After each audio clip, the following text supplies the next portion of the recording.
ട്രാക്കിൽ നിർത്തിയിട്ടിരുന്ന ഗുഡ്സ് ട്രെയിനിന് മുകളിൽ കയറി സെൽഫി എടുക്കുന്നതിനിടെ കാൽ വഴുതി വീഴാൻ പോയ വിദ്യാർത്ഥി ബാലൻസ് നിലനിർത്താനായി മുകളിലെ ഹൈ വോൾട്ടേജ് വൈദ്യുതി ലൈനിൽ കടന്നുപിടിച്ചു.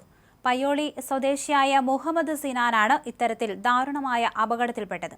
തിക്കോടി റെയിൽവേ സ്റ്റേഷന് സമീപം വെള്ളിയാഴ്ച വൈകുന്നേരമാണ് നാടിനെ നടുക്കിയ സംഭവം ഉണ്ടായത്. സുഹൃത്തുക്കൾക്കൊപ്പം റെയിൽവേ സ്റ്റേഷൻ പരിസരത്ത് എത്തിയതായിരുന്നു കുട്ടി. ഇതിനിടെ സ്റ്റേഷന് സമീപത്തെ ട്രാക്കിൽ നിർത്തിയിട്ടിരുന്ന ഗുഡ്സ് ട്രെയിനിന് മുകളിൽ കയറി മൊബൈൽ ഫോണിൽ സെൽഫി എടുക്കാൻ ശ്രമിച്ചു. ഇതിനിടെ അപ്രതീക്ഷിതമായി കാൽ വഴുതിയ കുട്ടി താഴേക്ക് വീഴാതിരിക്കാൻ മുകളിലെ 25,000 വോൾട്ട് പ്രവഹിക്കുന്ന വൈദ്യുതി ലൈനിൽ അറിയാതെ കടന്നു പിടിക്കുകയായിരുന്നുവെന്ന് ദൃക്സാക്ഷികൾ പറയുന്നു. വൈദ്യുതി ലൈനിൽ പിടിച്ചതോടെ ശക്തമായ പ്രഹരമേറ്റ് വിദ്യാർത്ഥി ട്രെയിനിന് മുകളിൽ നിന്ന് തെറിച്ചു വീണു. വൻ ശബ്ദത്തോടെ ഷോക്കേറ്റത് കണ്ട റെയിൽവേ ജീവനക്കാരും നാട്ടുകാരും ഉടൻ തന്നെ രക്ഷാപ്രവർത്തനത്തിന് ഓടിയെത്തി. ഉടൻ തന്നെ റെയിൽവേ അധികൃതർ വൈദ്യുതി ബന്ധം വിച്ഛേദിച്ച ശേഷമാണ് വിദ്യാർത്ഥിയെ താഴെ ഇറക്കാൻ സാധിച്ചത്.